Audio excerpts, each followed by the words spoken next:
Hello everyone and welcome back. My name is Greg Furman and this is the Forex Weekly Outlook for the week of February the 18th, 2019.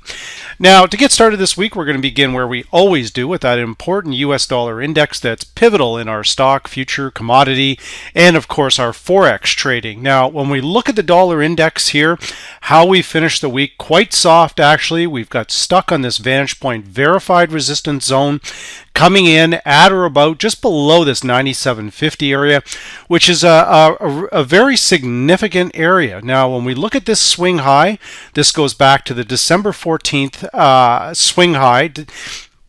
That area coming in at 97.19, very, very significant level of resistance currently.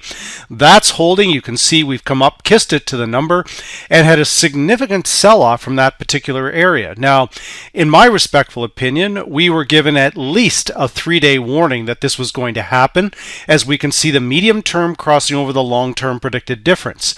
This was then confirmed by the neural index as we move lower. Now, our predicted MACD is still above the zero line and still moving higher.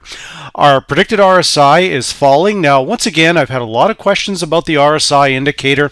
Always remember, guys, that the RSI is a leading indicator. It measures the momentum in price, and as you can see, the angle of the RSI is moving lower, suggesting that we're losing momentum on this upward move in the dollar. Now, a very good call here from VantagePoint on this move at the beginning of February, but the dollar rally could be exhausted. We're going to have to see. Now, the major event risk coming out this week is, of course, the FOMC minutes. So, in most cases, the minutes do not match the actual press conference when the Fed makes their rate decision. So that's going to be a wild card. This could either send the dollar higher on Wednesday or it could kill the dollar. So Wednesday is, I believe that announcement is out. The minutes are released Wednesday around 2:15. Could be Thursday this week because we've got a holiday on Monday. But either way, that's coming out. So right now, a move lower in the dollar would be corrective in nature. We've got a critical pivot area at 96.22, so that's the area we're likely moving to. Now, this is being confirmed as gold starts to move up. You can see that signal we have in the dollar, we have a very, very similar signal in gold. Now, gold's been hugging this critical T-cross long 1312 down. It's come down to this verified zone, which that verified zone is coming in at or about the 1306 area. That is held the entire week here, guys. An excellent long trade every single day off of this long predicted or this verified support zone. Now we're starting to rise off of that zone. Very strong close in the week. 1322 metals starting to gear up. Just another added confirmation that the dollar is likely to turn lower very soon. Now with gold, we're looking for 1312 to hold, and more importantly, we're looking for a break of this particular verified resistance zone, which currently resides at 1331. Now, as we look at light sweet crude oil going into next week, we've got a bit of a rally going here on oil, but guys, we've got very, very strong headwinds up here. We've got resistance at 56.08. We've got additional very, very strong resistance coming in right up here again at this other additional verified zone at the 59.01 area. Predominantly, this has been the sell zone. Right now, most of our indicators are suggesting that oil is still bullish, so we should be able to extend higher, but again, be careful between 57 and 59. Now, as we look at the stocks have had a decent push off of the announcements on Friday, but we are still very much within the overall ranges. We haven't made any new highs.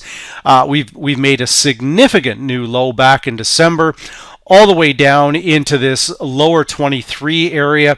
Now, once again, what I've said is that we have very significant resistance up here. The first one that I see personally is coming in at or about the 28-21 area. We haven't even challenged that area yet this year, and then even stronger resistance up at this 29.48 that I'm not really anticipating a retest of that area anytime soon. anything's possible here, but when we look at the positives versus the negatives, it still suggests that the equity markets are going to struggle here. But for now, we're still extending higher. Watch for our first failure point, again coming in around 28.17. But when we look at the overall structure of the equity markets, we still do have some momentum. Predicted differences are holding above the zero line.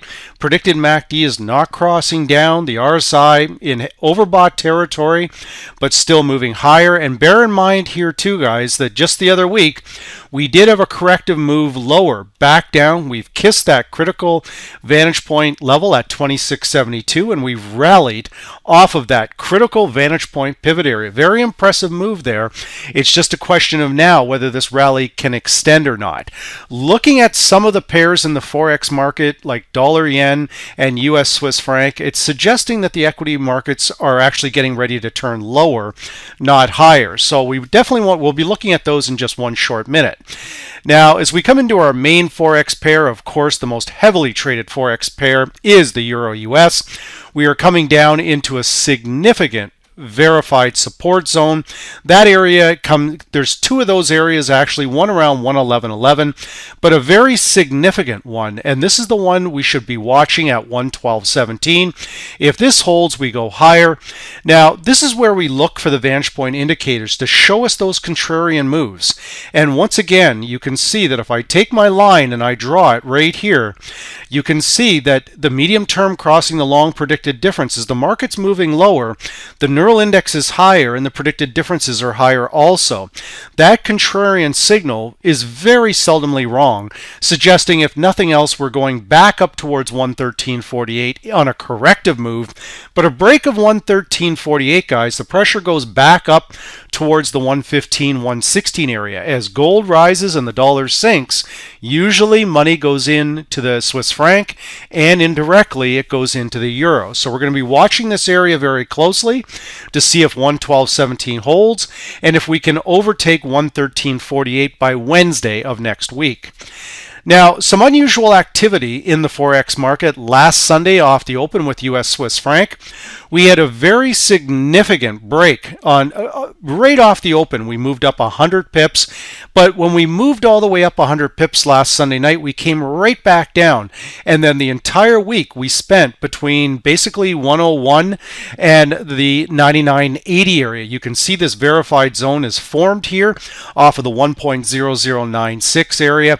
We need to break above that if this pair is going to go higher. Now, with the very strong move on the S&P 500, it should have easily have sent this pair through that area, and it didn't.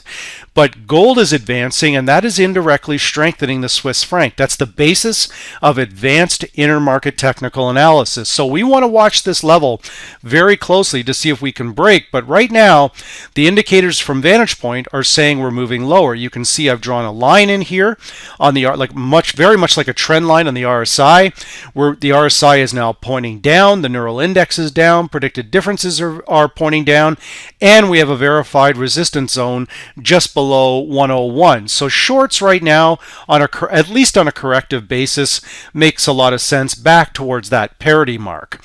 Now, with the British pound next week, you can see that we're trying to get a signal going here. We've been basically coming off this verified support zone right here, that zone coming in at 128.30, very close to the yearly opening price around 127.50. We're starting to recover.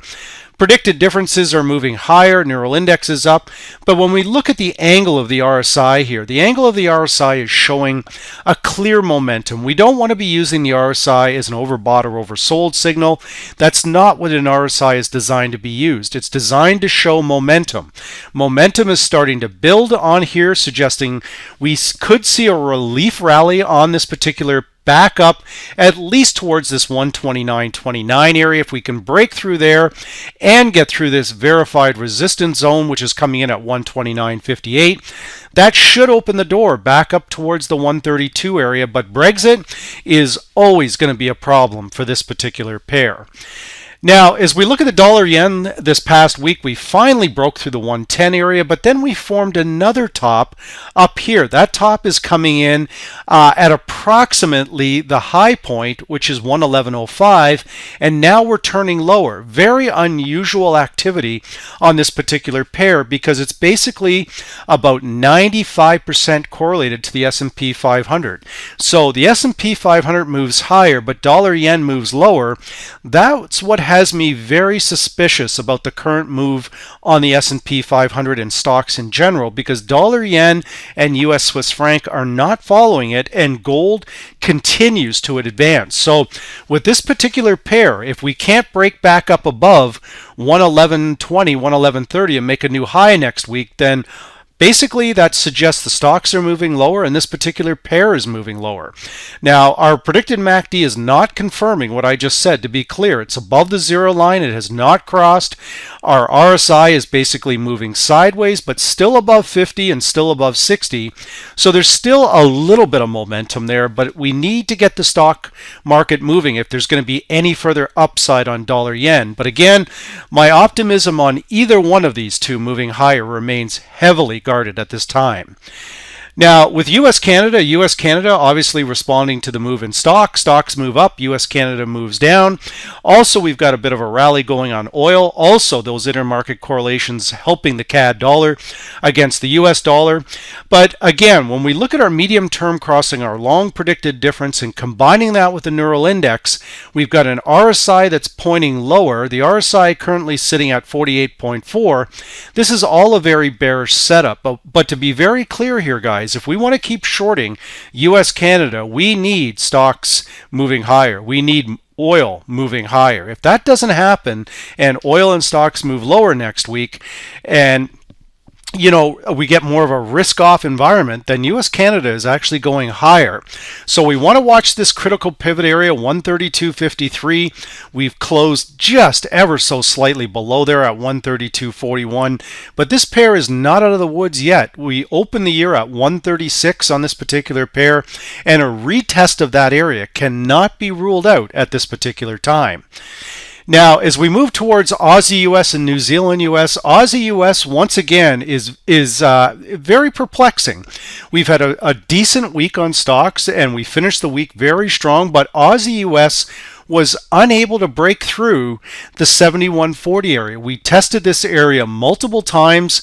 Once again, the Aussie currency and the New Zealand currency will follow stocks, and stocks did extend higher, and Aussie, they did recover off this support level that I've drawn in here, but we didn't break through that critical vantage point level.